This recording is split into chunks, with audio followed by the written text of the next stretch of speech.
And we'll define again hypertension. Sabi nga, hypertension, high blood pressure kasi nag-increase blood pressure dun sa walong blood vessels. And it's as a result of two forces. We have the systole and the diastole. So basically, yung systolic pressure, ito yung contraction ng heart natin. So pressure created by pumping blood from the heart into the arteries. While the diastolic pressure naman, ito yung relaxation. So on that resting, yung pressure na kinikreate niya between the heartbeats. So yung blood pressure, high blood pressure, it is measured by, the blood pressure itself is measured by millimeters per mercury, of mercury rather. Pero, pag tinatawag ng hypertension, ang alam ng lahat, before na nag-aaral ko, sabi pag 140-90, ayan, high blood ka. Pero hindi po, kasi 120-80 is really for the adults, okay? Kapag nag-121, elevated na po ang tawag doon. Ngayon, kapag 130, pataas, so considered na siya ngayon sa category na bago na stage 1 of hypertension. Okay? And define naman natin kung ano yung physical therapy. Para alam naman po ninyo, it's a public awareness, para hindi alam ang karamihan ng alam natin, pag sinabing physical therapist, masayista. Di po ba? Pero hindi po. Because physical therapy, it's a healthcare science. Okay? That treats injuries, diseases, and disabilities. Basically, ang physical therapy po ay nag-i-improve, nag-maintain, and nag-prevent ng injuries or any other thing na kailangan for rehabilitation. And the physical therapist also will make use of the heat, cold, electrotherapy, hydrotherapy, dry needles, but you need a special training for that, among others. And now, what is exercise? So, exercise, for all we know, is a physical activity requiring physical effort carried out to sustain and improve health and fitness. And now, let's go to exercise and heart. Tayo mga Pilipino, pag nababanggit natin ang heart, ang alam lang natin, love, di ba? Kaya ang signal ng ano natin, laging ang simbolo ng love, heart. Tama po ba? So we know that relationship between heart and love. Pero malaki din po ang relationship ng exercise sa heart. Okay? Kaya iwanan ko kayo ng kasabihan na kung may natitira pa kayong pag-ibig dyan sa puso nyo, mag-ehersisyo. Okay po ba yan? Yan, tatandaan po natin na hindi po puro love. Okay? Kailangan natin mag-ehersisyo. So, exercise and the heart, marami pong positive effects ang pag-ehersisyo sa puso natin. So, a regular exercise routine can help what? Lower blood pressure, lessen the risk of developing diabetes, maintain healthy body weight, reduce inflammation throughout the body, helps to control or modify many risk factors of heart disease.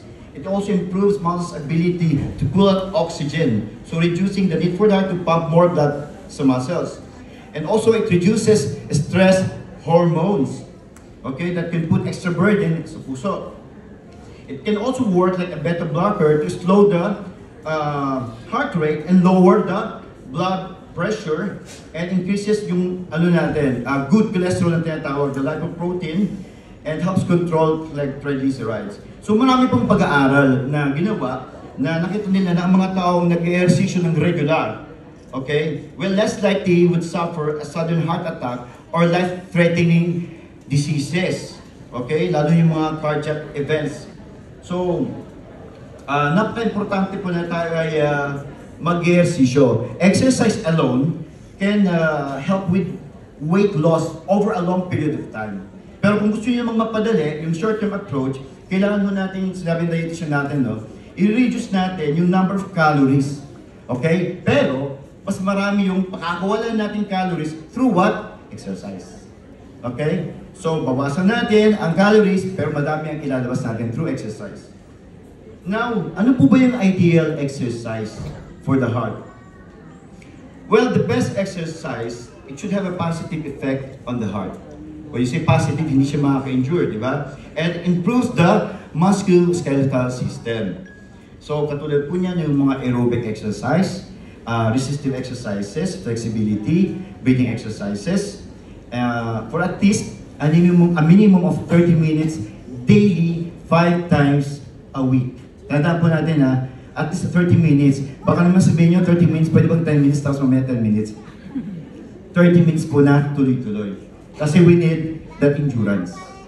Okay? Kaya nga pag pinatakbo mo, ang isang weightlifter at sa basketballista, hinihingal agad yung weightlifters. Kasi more of anaerobic lang siya, nag-build lang ng muscle, pero mahina ang puso niya. Huwag mo natin isipin na pag nag-gym ako, ang ganda ng katawan, healthy yan. Okay? That's a misconception. So now, i-discuss ko rin sa inyo yung tungkol sa heart rate. Bakit po kailangan?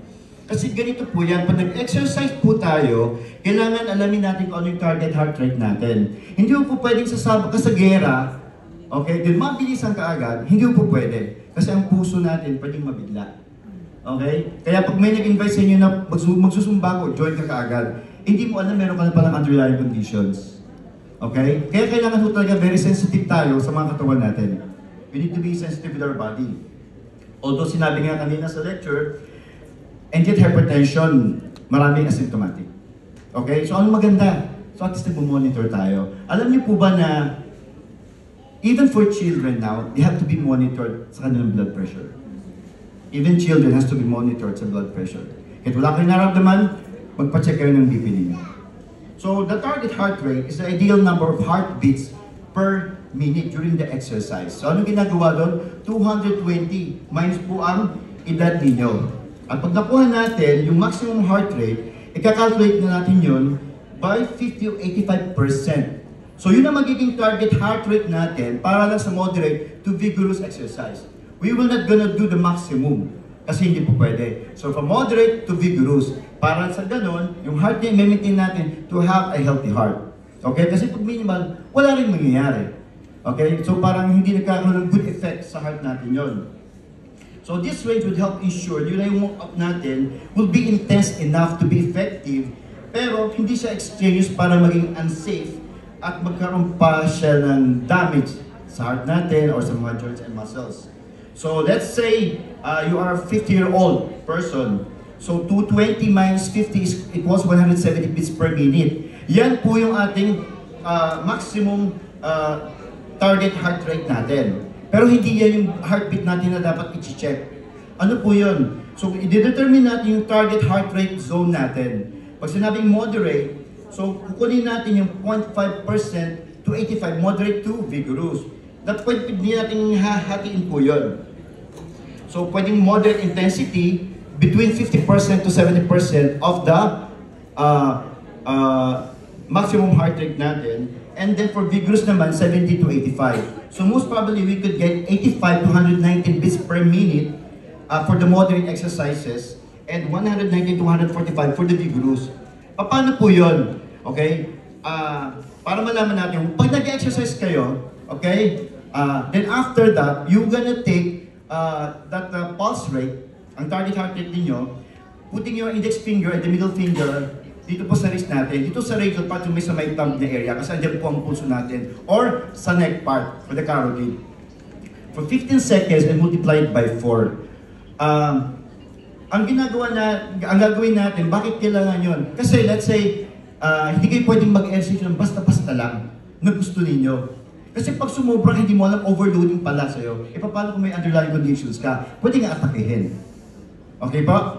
Ngayon, for the moderate naman, tulad ng binanggit ko, kung let's say ang edad mo 50 years old ka, so mag-range dapat ng 85 to 119. Let's say you did your exercises, and then you took the pulse rate, nag-land ka ng 90, that's fine.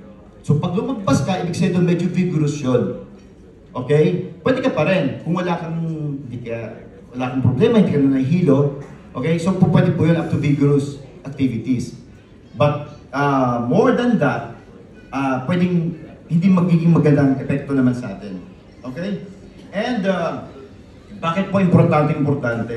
Kasi una-una sa lahat, sa pagbibigay ng exercise, yung pacing na tinatawag, it's managing the activity and the rest para mabalance. So it helps yung workout po natin will be challenging enough para ma-improve yung fitness and hindi rin siya ganun ka-heavy para ma-burn out tayo o magkaroon tayo ng injury.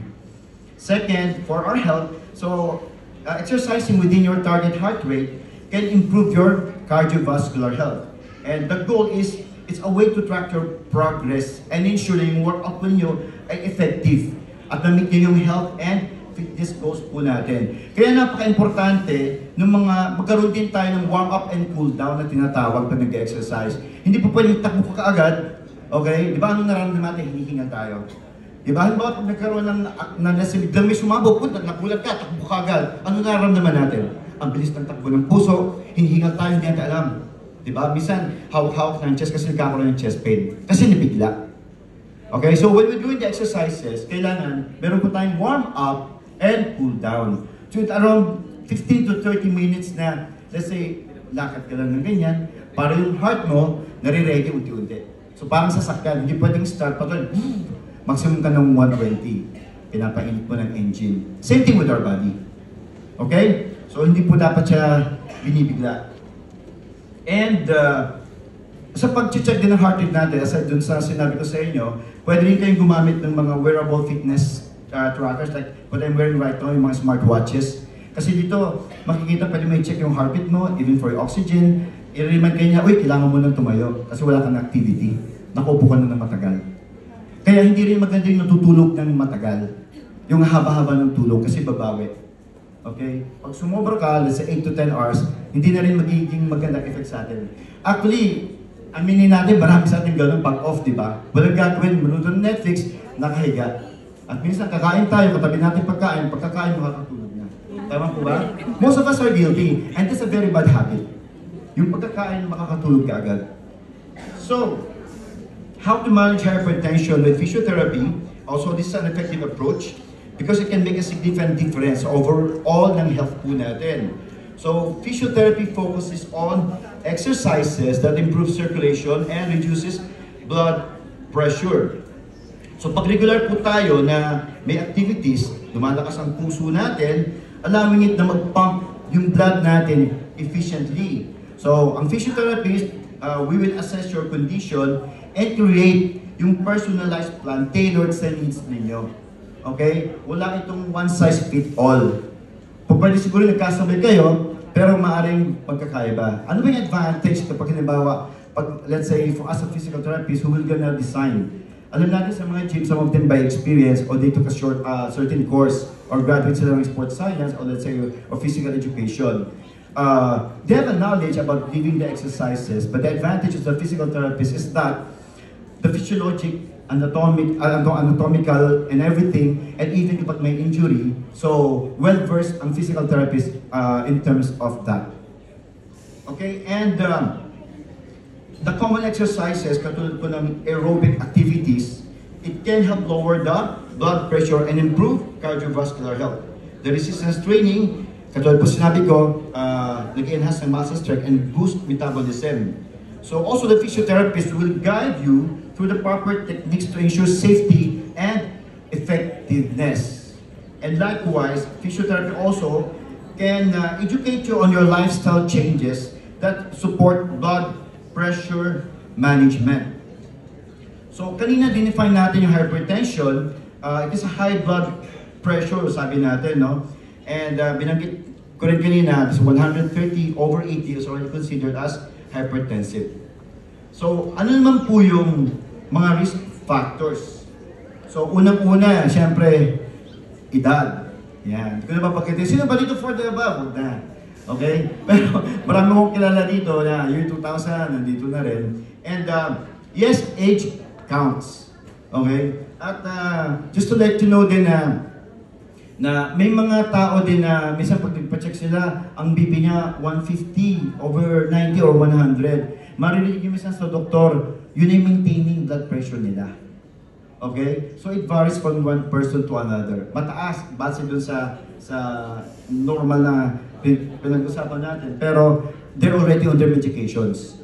Okay? Meron din namang tinatawag din mas mababa ang reading ng kanilang blood pressure. At totoo rin po na kahit bata pa, nagkakaroon na. One of my nephews actually, at the age of 16, nagkakaroon na siya ng BP ng 200 over 110. Okay? So this is not a joke. That's why nagkaroon ng ganito. At salamat sa gabay sa OWA, sa Philippine Embassy for having this Nobel Cause event. Kasi napaka-importante po nito sa ating lahat. What else? Family history. Kung nanay nyo, tatay nyo, alamin natin. Kung nabuhay kayo na hindi nyo alam ang history, then magpunta kayo sa doktor. Sa inyo magsisimula ang history ng family. Okay? Para malaman kung meron kayo hypertension o hindi. Obesity is also one. Lack of physical activity can also contribute to hypertension. Next, the lifestyle choices. So, sedentary lifestyle. Tayo dito sa bansang Kuwait, marami sa atin napaka-sedentary ng lifestyle. Tama po ba? Ayan. Busy lahat sa trabaho, pagpapagod, pag-ipon, para sa pamilya. Okay? Ang kaligayahan natin ay pag-uwi natin, matutulog, kakain, manunood, cellphone. Tama po ba? Okay. Other than that, yun ang common routine natin. So, excessive alcohol consumption, also cigarette smoking, high sodium intake can also increase blood pressure definitely. Stress, any kind of a stress, whether it be emotional, physical, mental, psychological, or even financial. Biruin nyo, OFW tayo ng ibang bansa, pero na-stress tayo even in finances. Tama po ba? Yan, sana all contractor. Hindi, joke lang. Di po ba? So, part yan di ba? Tayo yung nakakaala, tayo nandito. Akala nila, abroad ka, sige, mapera, di ba? So, next is lack of rest, sleep, and inactivity. Okay? Huwag natin pagsiguro din na porque bata-bata tayo, malakas tayo, na hindi tayo maapektuhan. Bakit tumataas ang hypertensive patient na Filipinos? Kasi tayo na yung call center capital ng buong mundo. So marami din yun sa kanila, puyat lagi. Pag napupuyat sila, they need to keep up being awake, or getting awake rather. So mag-ano sila, maninigarilyo, iinom ng kape. Okay? So, it could lead them to have hypertension, even heart problems. And for the complications, so untreated hypertension can lead to heart attacks, strokes, and kidney damage. And for the prevention, kailangan humaunawaan natin yung mga risk factors that could help us para magkaroon tayo ng proactive steps para ma-manage yung blood pressure. Awareness is the key. Okay, kailangan maging aware po tayo. You can visit your doctor or any professionals. Kung may mga kaibigan tayong nurses, magpa-check po tayo ng blood pressure kahit wala kayong nararamdaman. Okay? So mas maganda nga kung yan, nag-note tayo para alam natin kung nagkakaroon ng changes sa blood pressure natin. So now, how does physiotherapy help in managing hypertension? So, as I said a while ago, physiotherapists will assess your individual needs. So, nag-create kami ng personalized exercise at pinaplano po namin yon. Para sa ganun, magkaroon ng improve sa circulation at palakasin ang mga puso. So, we can also help individuals para ma-figure out, although meron tayong mga dietitian, kung walang dietitian available, also the physiotherapist could help you with this one and at-home exercises. Mamaya, after my talk, magkakaroon po tayo ng, magtuturo po tayo ng mga exercises that you can do in your home or sa workplace po ninyo na nakaupo lang kayo or nakatayo. Wala kayong ibang kakailanganin. So remember these exercises, para lang sa ganun, meron pa kayong exercise yung pwedeng gawin. Because we all know na karamihan sa atin, we're just confined to our workplace. Okay? So, ano po yung magagawa natin? Meron po. Hindi nyo kailangan magpunta ng gym para makapag-ehersisyo. And effective physiotherapy exercises, ito, dapat po nating malaman. Una yung aerobic exercises like walking, cycling, swimming para mag-improve yung cardiovascular fitness. And then second is resistance training. We make use of the weights o yung mga resistant bands. Mamaya magbibigay tayo ng mga TheraBand, okay? Para sa mga mahusay mag-exercise mamaya. And of course, flexibility and breathing exercises. Now, aerobic and anaerobic, I just wanted to make it short na lang, no? Aerobic, we make use of the oxygen para sa pag-ehersisyo. So, nag-breakdown siya ng carbohydrates and fats. Example po nito, walking, running, biking, swimming, engaging in cardio class or jump rope, and improves cardiovascular health and endurance. While the anaerobic, without oxygen. Aerobic air, tandaan po natin, kaya may hangin, may oxygen. This one, without oxygen. So, nag-generate naman siya ng mga stored glucose. Okay, sa muscles para doon sa mga intense activity. An example po nito, heavy weightlifting, sprints, high-intensity interval training, plyometrics, and isometrics. And of course, this will increase the muscle strength and power. Keep ko na yung differences. Doon na tayo ngayon sa aerobic exercises. Kailangan po natin 150 minutes. Okay? Moderate intensity aerobic exercise. So, hatiin po natin yung 150 minutes per week. Okay? So, we can make it 30 minutes a day, 5 days a week. So, mag-start po tayo na comfortable, gradually mag-increase. So, it would help to lower the blood pressure and improve overall fitness. Next is the resistance exercise or resistance training. Ito po yung anaerobic na tinatawag. Bakit? Ito yung sa mga nag-gym, di ba? So, nagpapalaki lang sila ng mga muscles. Okay? So, it would build muscle strength, improve metabolic health. So, gagamit tayo ng mga resistant bands, free weights, katulad sinabi ko kanina. So, you can make use of this training 2 to 3 times a week. And inad ko na rin dito yung hydrotherapy kasi hydrotherapy is both a mix of aerobic and anaerobic. Why? Because water has special characteristic which is buoyancy. And this buoyancy could both resist and assist. So you can spend 30 minutes swimming every day, will be good for the heart, even for the muscles and joints. And breathing exercises and relaxation techniques. So, in between kasi ng mga exercises, hindi pwedeng tuloy-tuloy. So, ang magiging rest natin, sa halip na titigil lang tayo, we could have a breathing exercises. So, the right diaphragmatic breathing exercises is sa diaphragm po. Hindi tayo hinga ng pagganito umaangat to. Mali po yun. So, ang gagawin natin, subukan nyo, ilagay nyo yung kamay nyo sa chest ng isa. And then yung isa, between ng stomach natin, pati dito, yung rib natin nasa baba, andyan ang diaphragm. So pag huminga tayo, dapat yung stomach natin ang aangat. Walang aangat dito, hindi aangat ang shoulder. Same sa mga nag-voice lesson, ganyan din. So pag huminga, inhale sa nose, pag exhale sa mouth, dapat para kayo nag-blow ng birthday candles. Hindi pwedeng gano'n, hindi po pwedeng gano'n. Labas agad ang hangin. So, dahan-dahan. Okay? So, hindi aangat ito. Ito lang siya, sa bandang tiyan ng angat. Yun po ang tamang diaphragmatic breathing. Okay? So, pwede natin incorporate na mag-extend ng neck o kaya external rotate ng pagganyan para nag-expand ng lungs. You can do that. Pero pag-aralan, maigi yung diaphragmatic breathing. Okay po? And progressive muscle relaxation also can promote sense of calm. Pwede natin itong gawin few minutes a day para na sa ganun ay ma-enhance po yung overall well-being po natin. Now, yung progressive muscle relaxation na tinatawag, ito po yun. Yung magkakaroon ng tensing, yung bibigyan mo ng tension ng certain muscle parts, okay, and then after that, i-relax. As a matter of fact, ginagawa natin yun, hindi nyo lang alam na a form of relaxation pala yun. Di ba pag-gising natin, nag-iinat tayo? Gumaganyan tayo, pati yung back natin, inuunat natin, pati yung paa natin, yung toes natin ginaganyan. Pag napulikat tayo, yung paa natin, dorsiflex natin, di ba? Facing you. Patagalin nyo lang yung 15 minutes na kinocontract nyo, and after that, release it.